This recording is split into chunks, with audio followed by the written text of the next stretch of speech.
Covid ने हमें अच्छा खाना खाना सिखाया और युद्ध ने हमें कच्चा खाना खाना। और वैसे भी हर खाना कोई गैस पर ही पका के हेल्दी थोड़ी ना बनता है। इसे बनाने में झंझट कम है और सेहत ज्यादा है। सेहत से भरपूर ये स्मार्ट बोल है। और तभी तो डॉक्टर्स भी डाइट में रॉ फूड की क्वांटिटी बढ़ाने पर जोर देते हैं। खाने में ज्यादा से ज्यादा फ्रूट्स, स्प्राउट्स और सलाद के साथ साथ फ्रेश चीजों का इस्तेमाल करने के लिए कहते हैं। वैसे भी पके हुए खाने के मुकाबले कच्चे खाने से कई बीमारियों का रिस्क कम होता है। यहां तक कि कैंसर जैसी बीमारी का खतरा भी घटता है। कई स्टडीज ये भी दावा कर रही हैं।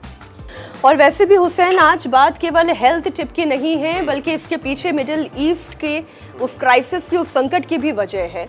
आज बात केवल मिसाइल, ड्रोन और डिप्लोमेसी तक सीमित नहीं रह गई है, बल्कि ये oil market, shipping chain, shipping lines और आखिर में हमारे किचन की भी तो बात है। भाई वैसे भी एलपीजी कोई लग्जरी नहीं है, ये हमारी रोजमर्रा की जिंदगी और जरूरत का हिस्सा है। बिल्कुल मीनाक्षी, यही वजह है कि आज के वक्त में बहुत से घरों में ऑल्टरनेट कुकिंग अरेंजमेंट तलाशा जा रहा है। कहीं इंडक्शन पर खाना पकाया जा रहा है तो कहीं ऐसे फूड ऑप्शन तलाशे जा रहे हैं जो जल्दी से खाना बन जाए, फटाफट बस चढ़ाए और काम हो गया। अब बात तो ठीक है, लेकिन दिक्कत भी यहीं से शुरू होती है हुसैन। और ऐसे वक्त में लोग अक्सर हेल्दी खाने से समझौता कर लेते हैं और थाली में फास्ट फूड, अल्ट्रा प्रोसेस्ड और पैकेट चीजें जल्दी अपनी जगह बना लेती हैं।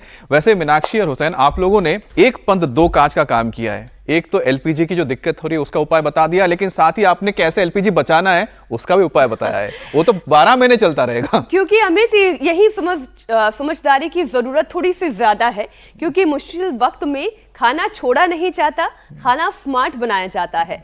ऐसा जो जल्दी भी बन जाए, पेट पर भारी भी ना पड़े और शरीर की बेसिक न्यूट्रिशन को भी वो भरपूर आपके शरीर को दे दे, जैसे ये पनीर कुकुम्बर वाला सिंपल सा ब्रेकफास्ट बाउल। अच्छा, वैसे भी बदलते मौसम में सबसे पहले असर जो है वो पाचन पर पड़ता है। कभी एसिडिटी, ब्लोटिंग तो कभी कब्ज। इस मौसम में त्रिदोष इम्बैलेंस जल्दी उभरता है। ऊपर से डिहाइड्रेशन, गलत टाइम पर खाना खाना, बहुत ठंडी चीजें और फास्ट फूड पेट को और परेशान करते हैं। ऐसे में एक अच्छी आदत है कच्चे खाने की। ये आदत भी आप शामिल कर सकते हैं, यानी प्लेट में खीरा, हल्का सलाद, आसान और फ्रेश चीजें बढ़ाते चले जाइए, ताकि आपके किचन पर थोड़ा सा दबाव कम पड़ जाए, शरीर हल्का रहे, पाचन भी बिगड़े ना। और स्वामी रामदेव हमारे साथ जुड़ चुके हैं। स्वामी जी, बहुत बहुत स्वागत आपका। प्रणाम। प्रणाम स्वामी जी। तो अच्छा खाना कोविड के दौरान और कच्चा खाना इस युद्ध की परिस्थिति के दौरान, ये ठीक है या नहीं है सोल्यूशन? देखो, एकदम आपने ठीक बताया। और इधर हम सॉल्यूशन चूल्हे वाला भी बता रहे हैं। और ये सारी सब्जियां इसमें गाय के घी में छौंक लगा करके चूल्हे पर ही पकाएंगे, चूल्हे पर ही रोटी पकाएंगे और हमारी गैया मैया को ऐसे खिलाएंगे और खुद भी खाएंगे, हमारे नंदी भगवान भी। और ये भी हमारी ये पुंगरूर गाय है, बड़ी सीधी सरल। और अभी इसमें 2 ब्याने वाली हैं, एक बच्चा आपको दूंगा, एक ज्योत्सना को, फिर तीसरी भी आएगी तो फिर अमित जी को, फिर हुसैन को और ईसा जी को। हम एक संयुक्त गौशाला बना लेते हैं स्वामी जी। हाँ। ऐसे तो ये निसर्ग, प्रकृति, back to basic, back to nature. चलो खड़े हो जाओ। ये देखो मेरे साथ यहाँ ये 2 तो छोटे छोटे योगी हमारे। इधर आओ छोटे बाबू। हाँ, ये है हमारा कनिष्क और ये है वरिष्ठ। ये कनिष्ठ है, ये वरिष्ठ है, ये तेजस है। आओ देखो, चलो करो। इन्होंने टाइप 1 डायबिटीज को हरा दिया है। क्या गजब की बात है। तो ऐसे इंसुलिन डिपेंडेंट थे। हाँ, करो करो करो। और अब इंसुलिन छूट गई। इसके तो कितनी देर हो गए छूटे हुए? साल भर होने वाला है। ये बड़ी बात है। एक बार जोरदार अभिनंदन है हमारे। और देखो इधर हमारी ये बहनें भी, क्या गजब बात है। करो सूर्य नमस्कार करो। चलो थोड़ा सा योगिक जोगिंग, थोड़ा सा सूर्य नमस्कार रोज करना है। ये हमारे बच्चे बड़े जबरदस्त है। क्या बात है। हाँ करो भैया की तरह ऐसे। पहले प्रणामासन, चलो मेरे साथ साथ करो। फिर ऊर्ध्व हस्तासन, फिर पाद हस्तासन, फिर दक्षिण अश्व संचालनासन, फिर पर्वतासन, फिर साष्टांगासन, फिर भुजंगासन, फिर ये पर्वतासन, फिर वामश्व संचालनासन, फिर पादहस्तासन, फिर ऊर्ध्वहस्तासन। 10-20 बार तो ऐसे सूर्य नमस्कार। चलो फिर ये करो, दंड बैठक लगाओ। अब इन बच्चों को हमने तगड़ा भी बना दिया, इनका ओज तेज बढ़ा दिया। ओज को इम्यूनिटी बोलते हैं अंग्रेजी में, और तेज को, अग्नि को, भीतर का हमारा शरीर का तंत्र ना, वो फिर ये चलो भुजंगासन। तो ये तेजस सैनी जी और कनिष्क जी चलो इंसुलिन बंद कर चुके। मंगल जी ने तो डायबिटिक न्यूरोपैथी कोर्स 32 यूनिट चल रहा था, उनको तो कपड़े भी नहीं पहन सकते थे। 3 महीने तक तो खाली कच्चे कच्चे भी रहे घर में बंद होकर के। और हे राम राम राम राम। छाया ने पायस फिसर फिस्टुला थायराइड आदि ठीक कर लिया। और प्रज्ञा ने सोराइसिस, ओहो, प्रियंका ने पीसीओएस, और हाँ मंगला में तो फिर वो सफेद दाग भी। तो सफेद दाग छाया जी ने और प्रज्ञा जी ने सोराइसिस, ये सारी बीमारियां। बस एक बार सुबह सुबह पावर योग तो हम जरूर करा देते हैं। कमजोरी ही बीमारी है, सारी कमजोरियों को निकाल फेंकते हम बाहर। एक तो सुबह सुबह गोधन अर्घ पिलाता है, फिर गोघृत पान खिलाते हैं, फिर इम्यूनोग्रिट खिला देते हैं। स्वामी जी देखिए, सारी कमजोरी दूर, एक और फिर ये दूसरा। योग शास्त्र में तो आपका कोई मुकाबला है ही नहीं जी नहीं भाई। आपके सामने कोई ठहरता नहीं है। लेकिन हम सब ने आपका पाक शास्त्र भी देखा है, वहाँ भी आप ज़बरदस्त काम करते हैं, ज़बरदस्त पारंगत हैं उस मामले में। इसीलिए अगला सवाल उसी से जुड़ा हुआ है ज़रा। अब देखिए, अलग अलग तरह के संकट आदमी को अलग अलग तरह का एक सबक देते हैं। अब मिडिल ईस्ट में जो इस वक्त टकराव चल रहा है, उसकी वजह से एलपीजी सप्लाई की जो चिंता है, इस बीच बहुत सारे घरों में जल्दी बनने वाले खाने जो जल्दी पक सकते हैं उसकी तरफ लोग जा रहे हैं। ऐसे ऑप्शन की तलाश कर रहे हैं, ऐसे फूड ऑप्शन जो जल्दी पक जाएं। अब ऐसे समय में स्वामी जी लोग क्या खाएं जो जल्दी तैयार हो जाए, जो जल्दी पक जाए, और गैस का भी कम से कम इस्तेमाल हो, यानी गैस के सिलेंडर में गैस बची रहे और पाचन भी ठीक ठाक रहे, बढ़िया रहे, कोई दिक्कत कहीं ना हो। सबसे अच्छा है खिचड़ी। खिचड़ी ये सुपर फूड है। दाल चावल सब्जियां सब उसी में एक ही में डाल दो, गांव की भाषा में एक ही में पेल दो, सारे मसाले उसमें आ जाते हैं। जीरा, धनिया, मेथी, हींग, लहसुन, प्याज, जो भी तड़का लगाना है जिसको, तड़का लगाओ, उसमें दाल चावल डाल दो, फिर पानी डाल दो, फिर देखो 2-3 सीटी में 1/4 गैस में लो। जो गैस अभी कहते हैं ना 1 महीने की, भारत में 4 महीने तक चल जाएगी एक खिचड़ी से, और पूरा पोषण मिल जाएगा। अलग अलग सब्जियां, 3-4 सब्जियां बन रही हैं, 2-3 दालें बन रही हैं, दाल मखनी भी है, उसमें अरहर की भी दाल है, राजमा भी है, चावल भी है, फिर इडली डोसा पक रहा है, फिर पूड़ी अलग पक रही है, खीर अलग पक रही है, पकोड़े अलग पक रहे हैं, चाय कॉफी अलग पक रही है। और चाय कॉफी का भी एक रास्ता बता दें, जिनको चाय कॉफी पीनी है, चाय भी डाल दो, थोड़ी कॉफी भी डाल दो, थोड़ी इलायची भी डाल दो, थोड़ी अदरक भी डाल दो। खिचड़ी में ये बेवरेजेस में खिचड़ी है स्वामी जी। काली मिर्च। ये बड़ा अच्छा रहे। मैंने देखा, हम जो है ना चाय कॉफी और हमारी हर्बल टी एक साथ डाल के पिला देते, कहते दिस इज यूनिक टेस्ट। मैंने कहा ये है, अच्छा एक नया ब्लेंड बना दिया आपने। और महास्वाद ब्लेंड कर दिया। तो ये सच्ची बोल रहा हूँ, खिचड़ी जो है ना वो सुपर फूड है। और आयुर्वेद में हमारे यहाँ कहा है, जो खिचड़ी खाता है उसको कोई कुपोषण नहीं होता, मेल न्यूट्रिशन नहीं होता, कोई कमजोरी नहीं आती, एनर्जी पूरी रहती है, गैस कब्ज एसिडिटी नहीं होती है, मोटापा नहीं बढ़ता है और शुगर भी नहीं बढ़ेगा। ठीक है भैया, आपको भी खिचड़ी खानी है, क्या खानी है? तो ऐसे एक बात तो स्वामी जी ये समझ में आई, ये खिचड़ी और फिर अंकुरित खाओ ना जी। और अंकुरित जो है ना ये ज्यादा पौष्टिक भी होता है। और देखो इसमें पकाने की जरूरत नहीं ना। अब देखो ये जो है ये अंकुरित है। अब इस अंकुरित के अंदर सब कुछ आ गया ना, पूरा पोषण आ गया इसके अंदर और जो है कोई पकाने की जरूरत ही नहीं। अंकुरित खाओ, खिचड़ी खाओ और सलाद खाओ, सब्जियां खाओ, जिनका सामर्थ्य है वो फल खाओ। सब्जी भी जो है जल्दी पक जाती है।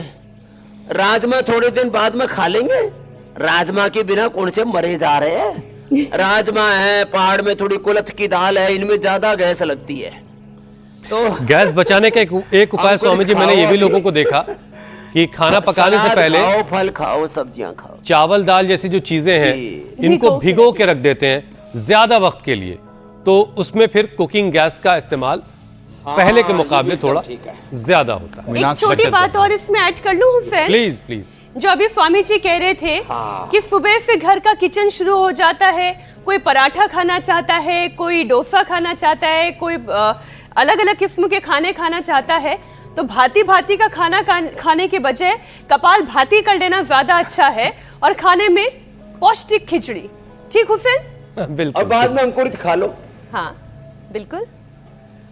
अच्छा स्वामी जी देखिए, नाश्ते में अंकुरित, फिर बाद में खिचड़ी, तो ये सच में 1/4 गैस में काम चल जाएगा।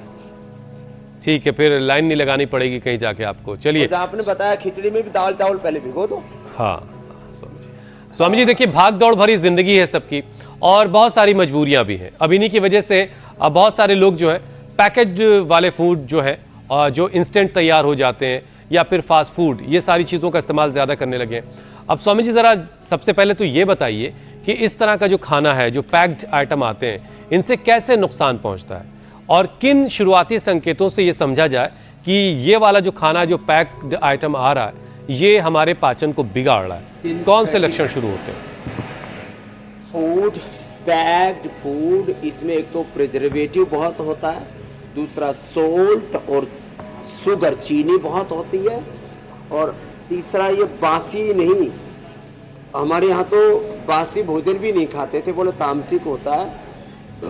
अभी बासी रोटी खाने के लिए तो सब बोलने लगे हैं, पाखाल भात आदि, वो एक अलग विषय है। या हमारे राजस्थान में उधर रात को बनाई हुई जौ के दलिए की खिचड़ी, बाकी तो ताज़ा ही भोजन अच्छा रहता।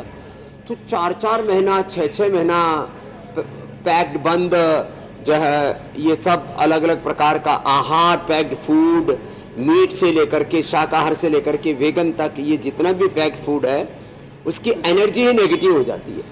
मैं बार बार कहता हूँ, जो है आहार के एक कण का, 1 ग्राम के का भी जो 100 करोड़वां हिस्सा, वो भी हमारे ऊपर जैसा आहार होता है, अच्छा या बुरा, अपना इम्पैक्ट डालता है। उसकी एनर्जी से लेकर के, हमारे स्ट्रक्चर से लेकर के, वो हमारे तन मन जीवन पर असर डालता है। फिर इसलिए एक कण गलत आहार, एक क्षण का गलत विचार हमें भीतर तक प्रदूषित कर देता है। हमारी जो जीवनीय ऊर्जा है उसको खंडित कर देता है। जीवनीय ऊर्जा का अधःपतन होता है। जीवनीय ऊर्जा का ऊर्ध्वारोहण करते हैं हम आसनों से, प्राणायाम से, ध्यान से, मूल बंद लगा के, उड्डयन बंद लगा के। ये प्रक्रिया है, जीवन है ऊर्ध्व आरोहण, ऊर्ध्व उत्थान, ऊर्ध्व उत्क्रमण। और ये जो जंक फूड है, फास्ट फूड है, उसमें 3 चीजें मैंने कही।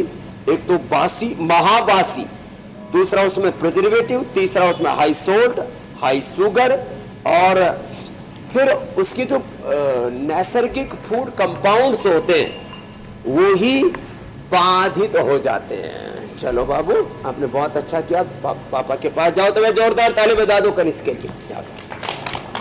तो ये जैसे कनिष्क ने, तेजस ने, ये जंक फूड खाने से, ये बार बार हम जो बात करते हैं ना भाई, सिंथेटिक फूड फूड, सिंथेटिक दवा, सिंथेटिक थॉट्स, सिंथेटिक आहार विचार है synthetic hair care, dental care, skin care, synthetic घर, synthetic floor cleaner, synthetic toilet लेकिन स्वामी जी, क्लीनर, आप जहाँ सारे बैठे हैं, सिंथेटिक चीजों से इन सिंथेटिक चीजों के बीच आप जहां बैठे हैं, वहां की जो छत है वो कुछ नेचुरल सी लग रही, बार बार कैमरा वहां जा रहा है, तो क्या कुछ खास है क्या आपकी जहां बैठे हैं उसकी छत कुछ खास चीज की बनी हुई क्या, या ऊपर कुछ ग्रीनरी है? छप्पर है, इसके ऊपर वो है भूस की छत है, नीचे जो है मिट्टी नैसर्गिक है। देखो यहाँ पर चारों तरफ पेड़ पौधे हैं, तो सब प्रकृति निसर्ग के बीच में रहते हैं ना।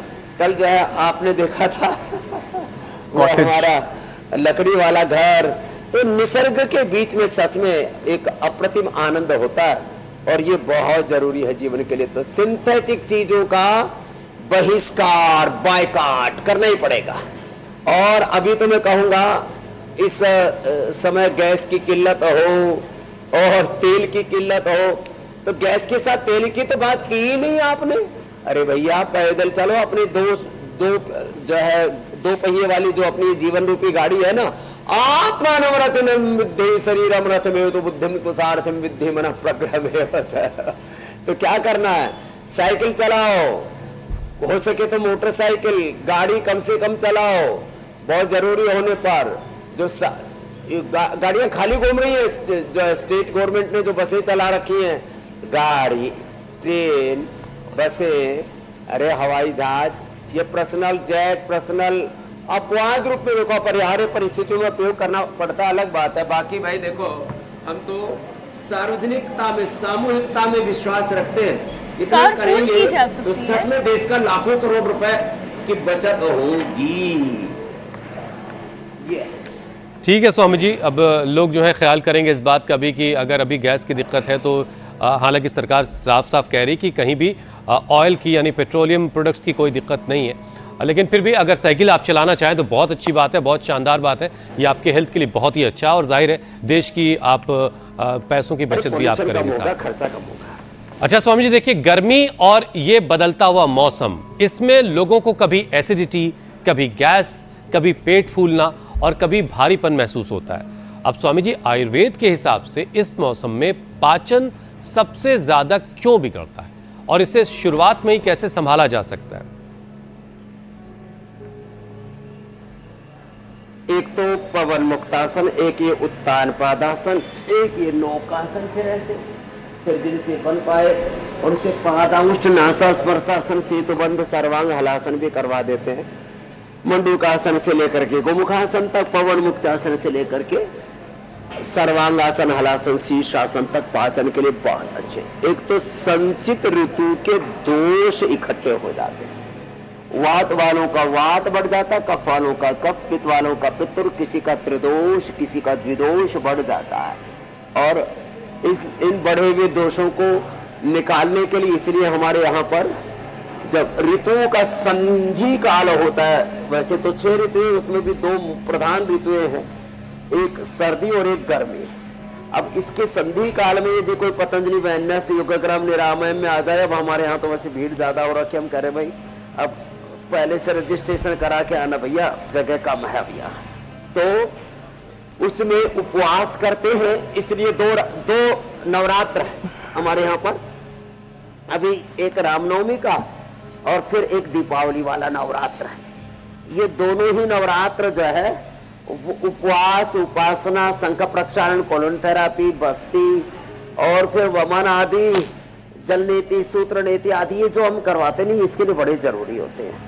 तो ये अब जो पूर्व ऋतु के संचित दोष है उनको घर में निकालने के लिए गोधन अर्क भी बताते हैं हम, शुद्धिकरण के लिए और सशक्तिकरण के लिए, स्नेहन के लिए फिर गोघृत पान, वर्जिन कोकोनट ऑयल, वात रोगों के लिए तिल का तेल, और लो इम्यूनिटी वालों के लिए अच्छा, इससे ना पेट एकदम तराई हो जाती है। तो ये सर्वांगासन, हलासन बहुत जरूरी है। पवन मुक्तासन, चलिए तो पवन मुक्तासन देखो ऐसे, ये अब कोई ऐसे कर ले, ये माता तो हमारी छाया तो हलासन भी बढ़िया कर रही है, अब तो ये पक्के योगी हो गए। तो ऐसे अर्धहलासन, पादवृत्तासन, द्विचक्रिकासन, लिवामृत खाने के बाद सुबह सुबह उठते ही आंवला, एलोवेरा, गिलोय, गोधन और कहानी। सुबह उठते ही वात के प्रकृति वालों को एलोवेरा, गिलोय, पारिजात, निर्गुंडी, सहजना, कफ की प्रकृति वालों को हल्दी, अदरक, तुलसी और उसमें थोड़ा सा डाल देते पान के पत्ते, अड़ूसी के पत्तों का रस, ये पंचामृत। और हाँ, व्हीट ग्रास, एलोवेरा और लौकी या पेठा और नीम, शीशम, पीपल या बेल आदि, इन 5 पत्तों का रस पी ले। वात के लिए, पित्त के लिए, कफ के लिए पंचामृत बता दिया। और फिर सबसे अच्छा है घर में अपना सर्वकल्प कायाकल्प पी लो, काढ़ा बेस्ट रहेगा। सब कुछ बिल्कुल राइट टाइम रहेगा। रहती है, सिरायता पी लो। और ये शुगर के लिए भी बड़ा अच्छा। जी मेरे भाई, खीरा, करेला, टमाटर का। स्वामी जी, पहले घर के बड़े ये कहते थे कब्ज के लिए खीरा जो है पूरे एल्कलाइन करने के लिए। जी स्वामी जी, बड़े बुजुर्ग पहले ये कहा करते थे कि सुबह के वक्त नाश्ता जो है उसे मतलब खाने से बढ़ के खाओ, दोपहर में खाने को खाने की तरह से खाओ, और रात में खाना खाते वक्त बहुत कंजूसी करो, मतलब खाना ना के बराबर खाओ। लेकिन अभी के वक्त में थोड़ी सी चीज़ें बदली हुई से दिख रही हैं। बहुत सारे लोग सुबह के वक्त नाश्ता छोड़ देते हैं, दिन भर फिर पानी भी कम पीते हैं और फिर एकदम से कुछ भारी खाना खा लेते हैं। अब इसकी वजह से एसिडिटी, खट्टी डकार, जलन, सिरदर्द जैसी दिक्कतें लोगों में बढ़ जाती है। इसकी वजह क्या, ये बताइए। और फिर सही रूटीन क्या है, डेली का ठीक रूटीन, बिल्कुल जो आयुर्वेद के हिसाब से सही है, इसमें वो क्या है? हुसैन भाई, क्या है, जो हमारा पहला आयुर्वेद का जो क्रम था उसमें तो प्रातः काल के जो भी हम लेते थे उसमें जड़ी बूटियां, काढ़े, पेट के लिए सर्वकल्प कायाकल्प, जैसे मैं बोल रहा था, हार्ट के लिए अर्जुन का, मस्तिष्क के लिए ब्राह्मी, शंखपुष्प आदि का, मेधा पात आदि हमने दे रखा है। तो पहले जड़ी बूटियां पिया करते थे सुबह सुबह। तो जड़ी बूटियां, कोई फलों का रस, कोई औषधियों का रस, और वो सबसे अच्छा होता है। ये रूटीन हम यहाँ पर लोगों का देखते हैं। तो एकदम से उनके सब बीपी की, शुगर की, थायराइड की, अस्थमा की, आर्थराइटिस की सब दवाइयाँ भी हम बंद कर देते हैं और बड़े बड़े रोगों को रिवर्स करते हैं। तो सुबह वैसे प्राचीन जो रिवाज था हमारा, अल्पाहार बोलते थे उसको, प्रातः राश में बहुत थोड़ा सा, फिर दोपहर को रजके खाने वाली बात थी, और शाम को फिर वापस अल्पाहार, सूक्ष्म आहार पर आ जाते थे। ये जो हैवी ब्रेकफास्ट वाला जो चलन है ये पश्चिम के देशों से आया है। अब वो भी इसको नकार रहे हैं कि नहीं, सुबह सुबह एकदम से शरीर में ज्यादा नहीं डालो, सुबह स्टार्टिंग थोड़ी धीरे से करो, दोपहर को एक बार पूरा खा लो, शाम को फिर वापस हल्का खा लो। तो ये एक भुक्तम और द्विभुक्तम का सिद्धांत अच्छा है। दोपहर का एक बार का भोजन पूरा, शाम का हल्का, और सुबह का तो औषधि के तौर पर ही लेना चाहिए। उसमें अंकुरित ले सकते हैं, उसमें भिगोए हुए ड्राई फ्रूट्स ले सकते हैं, ये सब चीजें अच्छी हैं। तो सुबह सुबह बहुत ज्यादा खाने वाला जो क्रम है वो भी आरोग्य के लिए अच्छा नहीं है। तो इसमें ये सुधार करें, सुबह 8 बजे के आसपास, दोपहर 12 से 1 के बीच, और शाम का 5 से 7 के बीच, 6 से 7 के बीच, ये उसका श्रेष्ठ कारखंड। और खाने के क्रम में ये रखें, पहले थोड़ा अनार, गाजर और मूली, टमाटर, खीरा, जितने भी सलाद हैं, जितने भी फल फ्रूट्स हैं ना, ये सब पहले खा लिया करें। और फिर भोजन का क्रम, उसमें वात पित्त कफ त्रिदोष के अनुसार अपना भोजन ले। उसके बाद जैसे वात पित्त कफ त्रिदोष है वैसा कोई आसा वरिष्ठ या विनेगर आदि पी ले, या छाछ पी ले, या सामान्य नींबू पानी आदि पी ले, उससे भोजन हजम हो जाता है। ऐसा क्रम रखना चाहिए। रात को दही छाछ आदि नहीं लेना चाहिए, ऐसा विधान हमारे। और विद्ध आहार, दूध के साथ नमक आदि नहीं लेना चाहिए। रात को दही छाछ आदि और बहुत ज्यादा ठंडी खट्टी चीजों के अलावा रात को मूली भी नहीं खानी चाहिए। रात को बहुत ज्यादा ठंडे परसिमन आदि जो ठंडे फल होते हैं ना, और वो भी नहीं खाने चाहिए। मैं फलों पर ही आ रही थी स्वामी जी, चूंकि गर्मी में खाना भी बहुत जल्दी कंटामिनेट होता है, खराब होता है, और ख़ास तौर पर अगर बाहर का कटा हुआ फल और सलाद हो जो सड़क किनारे कई बार मिलता रहता है, लोग ये समझ के खा लेते हैं ये तो बड़ा हेल्दी है, लेकिन अगर वो कटा हुआ रखा हुआ है और फिर आप खा रहे हैं तो बीमार होना तय है, पेट खराब होना तय है। हाँ, आपके सामने अगर वो ताज़ा ताज़ा काट के आपको खिला रहा है तब कोई दिक्कत नहीं है, लेकिन स्वामी जी जो कटा हुआ फल, कटा हुआ सलाद खा लेते हैं, फिर फूड पॉइजनिंग, दस्त, उल्टी, पेट में इन्फेक्शन के शिकार हो जाते हैं। तो कौन सी 5 सावधानियां ऐसी आप सजेस्ट करेंगे जो बाहर खाने वाले लोगों को ध्यान में रखनी चाहिए? कट फ्रूट्स चाहे आपको ट्रेन में मिल रहे हैं, सलाद आदि, और चाहे प्लेन में मिल रहे हैं। प्लेन में भी लोग कहते हैं हम इसको उसमें एसी में रखते हैं, उसमें रखते हैं, लेकिन फिर भी मैंने देखा उनका टेस्ट बहुत बिगड़ा हुआ होता है। देखो, मैं तो खाता नहीं कट फ्रूट्स, ना तो प्लेन में खाते हैं हम, ना किसी पार्टी में। अच्छा, लोग क्या कहते हैं पार्टी में बहुत उल्टा पुल्टा बना होगा, चलो हम तो फ्रूट्स खा लेते हैं। फ्रूट्स और सलाद वहां पर भी घंटों पहले काट के रख देते हैं, पता लगा 500-1000 आदमियों के लिए काटना था, वो काट की पीट करके और सजा करके रख देते हैं फिर उसको। और कई जगह तो फिर उसमें जो है मक्खियां और दूसरी चीजें भी बैठ जाती हैं। दूसरा, सड़क के किनारे जो स्ट्रीट फूड है, अमेरिका से लेकर के पूरी दुनिया में, सभ्य देशों से गरीब देशों से लेकर के भारत में भी खूब बिकता है स्ट्रीट फूड। और उसमें खास करके आगरा का पीठा सफेद सफेद, फिर दूसरा जलेबी, पकौड़े, उनमें थोक के भाव मक्खियां बैठती है, एक एक मक्खी हजारों अंडे दे करके चली जाती है उसमें। तो ये स्ट्रीट फूड तो कतई नहीं खाना चाहिए, ये बड़ा खतरनाक है। जंक फूड की बात हम पहले ही कर चुके हैं। और फिर अवॉइड करने वाले में वात, पित्त, कफ, त्रिदोष के अनुसार, जिनको वात रोग है उनको भारी चीजें, खट्टी चीजें, ठंडी चीजें, जिनको कफ रोग है उनको चिकनी चीजें, ठंडी चीजें और कफ कारक चीजों से बचना ही पड़ेगा। और जिनको पित्त है उनको वात, मसाले, मिर्ची, तीखा, इससे बचना पड़ेगा। तो अपनी प्रकृति के अनुसार आपको आहार का चयन करना पड़ेगा। ये आयुर्वेद में भी कहा, श्रीमद् भगवद गीता में भी कहा है, सदृशम चेष्टते सस्याः प्रकृते ज्ञानवान अपि प्रकृतिम यान्ति भूतानि निग्रह किम करिष्यति। तो इसलिए ऋतभुक, हितभुक, मितभुक, स्वामी जी, लेकिन देखिए, युक्त चेष्टा से कर्म से युक्त स्वप्नावबोध से योग भवति दुखा, हमें होना है। गोलगप्पे पे स्वामी जी इसलिए मक्खी को बैठना मना है, और वो स्वामी जी हेल्दी उसमें आता है, उसको अलग कर देते हैं।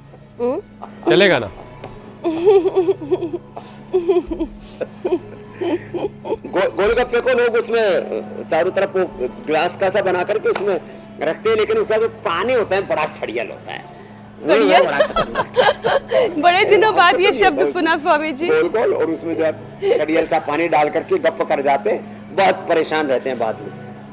चटोरे मत बनो, हमारे गुरुजी कहते थे काम चोरा, चटोरा और हंडोरा कभी स्वस्थ और सुखी नहीं रह सकता। इसलिए रसना और वासना को जीत करके आत्म विजेता, विश्व विजेता बनो। चलिए, कुल मिला के जो संदेश था वो स्वामी जी पहुंच गया है कि गोलगप्पे के चक्कर में भी जो है आप न पड़े तो ज्यादा बेहतर है, उसका पानी बहुत ही खतरनाक होता है। अच्छा स्वामी जी, देखिए आजकल बहुत सारे लोग कहते हैं कि कुछ भी खा लो, पेट जो है वो फूल जाता है, थोड़ा सा खाना खाने पर गैस बनती है, कभी कब्ज, कभी लूज मोशन होने लगता है। तो स्वामी जी, क्या IBS जैसी परेशानी का संकेत ये है, और फिर इस पर काबू कैसे पाया जाए? हाँ, ब्लोटिंग की समस्या स्वामी जी ये बहुत ज्यादा है। सामान्य रूप से गैस जिनको बनती है, खाने का क्रम जैसे मैंने कहा ठीक करें, धीरे धीरे चबा चबा करके खाएं, अपने प्रकृति के अनुरूप खाएं, और अन्न को ब्रह्म मान करके, भगवान का, उसको अल्लाह ऑलमाइटी गॉड का प्रसाद मान करके खाएं। खाने के बाद फिर आशा वरिष्ठ या सिरका आदि कुछ ना कुछ विनेगर आदि पी लें या तक्र आदि पी लें, ये तो स्वस्थ प्रक्रिया है। गैस बने तो गैस आहर, एसिडिटी बने तो अवपित्तिकर चूर्ण, मुक्ता शुक्ति। कब्ज हो तो खाने के आधा एक घंटे बाद त्रिफला चूर्ण रात को खा लो, बहुत, या दिन में भी ज्यादा कभी हैवी खा लिया, किसी ने जबरदस्ती मनवार करके राजस्थान में बोलते हैं, प्यार प्यार में मनवार में ज्यादा खिला दिया, तो 1 चम्मच त्रिफला चूर्ण खा लो।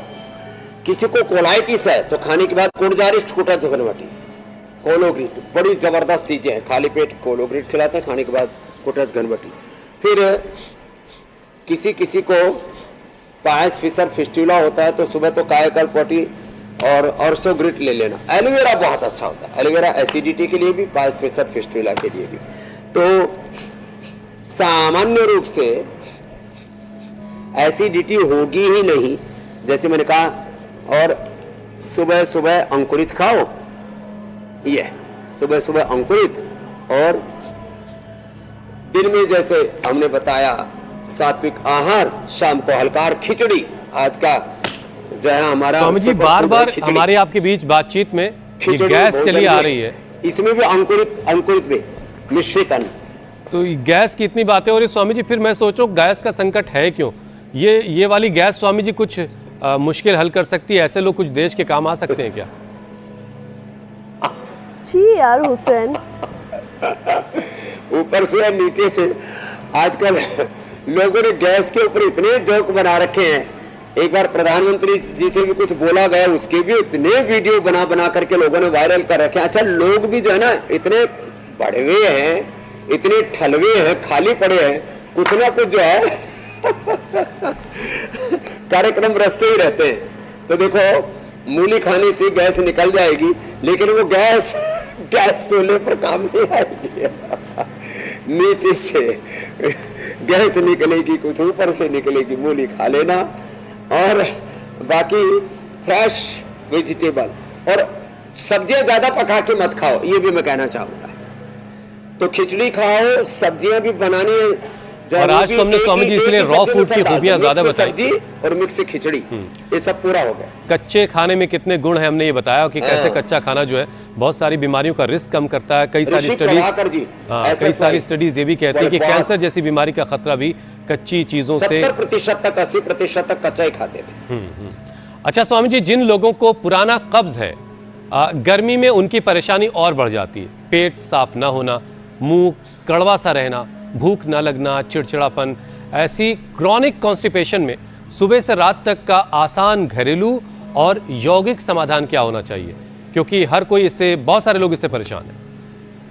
सुबह एक तो गोधन अर्क पी लें और गोघृत पान कर लें। घृत पान करने से पेट में इतना जबरदस्त रहता है। घी पी लें या तिल का तेल पी लें, बादाम प्रोगन, और जिनका पाचन थोड़ा कमजोर है तो वर्जिन कोकोनट ऑयल। और फिर ये मंडूक आसन करें। खाने के बाद अभ्यारिष्ट ले लें, रात को त्रिफला चूर्ण ले लें और चबा चबा करके खाना खाएं। अच्छा देखो, केला, एक खास बात सुनो, एक लोग कहते हैं केला कभी ना अकेला। केला चबा चबा करके खाओ, लिक्विड करके, तो कब्ज दूर करता है।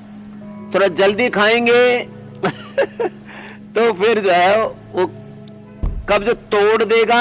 धीरे धीरे चबा चबा करके खाएंगे, लिक्विड करके, कॉन्स्टिपेशन दूर कर दे। और यदि आपने केला जल्दी जल्दी खाया तो कब्ज कर देगा। छोटी छोटी बातों का ध्यान देना पड़ता है। तो ऐसे कब्ज के लिए धीरे धीरे चबा चबा करके खाएं। पानी 2-2.5 लीटर अवश्य पिए। और खाने में क्रम ये रखें, पहले सलाद और फिर फल आदि खाएं, और फिर पका हुआ, और उसमें भी सब्जी ज्यादा। और अनाज के दुश्मन मत बनो रे भाई। लौकी का जूस, लौकी की सब्जी कब्ज के लिए श्रेष्ठ है। कब्ज के लिए, पाइल्स, फिशर, फिस्टुला के लिए, स्किन के लिए, कोलेस्ट्रॉल के लिए, हार्ट के लिए लौकी तुरई सबसे अच्छी है। ये लौकी तुरई ये बहुत ही बेस्ट है इसके लिए। तो कब्ज के लिए तो खाने के बाद अभयारिष्ट, रात को त्रिफला, बहुत ज्यादा कब्ज है तो शुद्धि चूर्ण ले ले, और थोड़ी पिंडली दबा ले। देखो ये बड़ा जबरदस्त है पिंडली दबाने वाला कार्यक्रम। ये ऐसे अपने खुद ही दबा लो, ऐसे दबा लो ना, क्या है ये यूं। इससे कब्ज दूर हो जाता है, गैस दूर हो जाती है, पेट हल्का हो जाता है, तन ऐसे हल्का हो जाता है जैसे हमारा तन बदन कितना हल्का फुल्का है ना, ऐसे ही अपना तन बदन हल्का फुल्का खाइए, हल्के फुल्के रहिए। कब्ज नहीं रहेगी अब किसी को।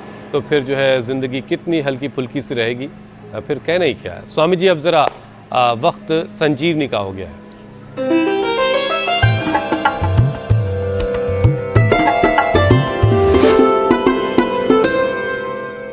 और आज की संजीवनी का वीडियो मुजफ्फरपुर बिहार से शीला मिश्रा ने भेजा है, देखिए उसे समझिए।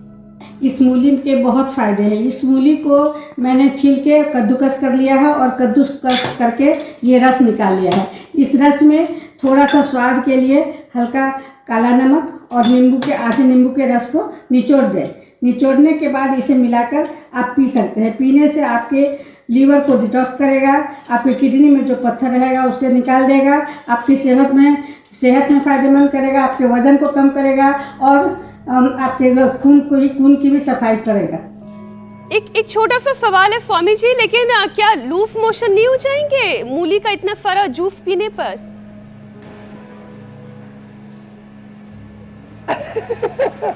बस थोड़ा थोड़ा करके पिए, लूज मोशन भी हो सकते हैं, किसी को एसिडिटी भी बढ़ सकती है, लेकिन उसको धीरे धीरे करके कोई भी चीज की मात्रा सहती यथाशक्ति लेंगे तो निश्चित रूप से कोई दिक्कत नहीं होगी।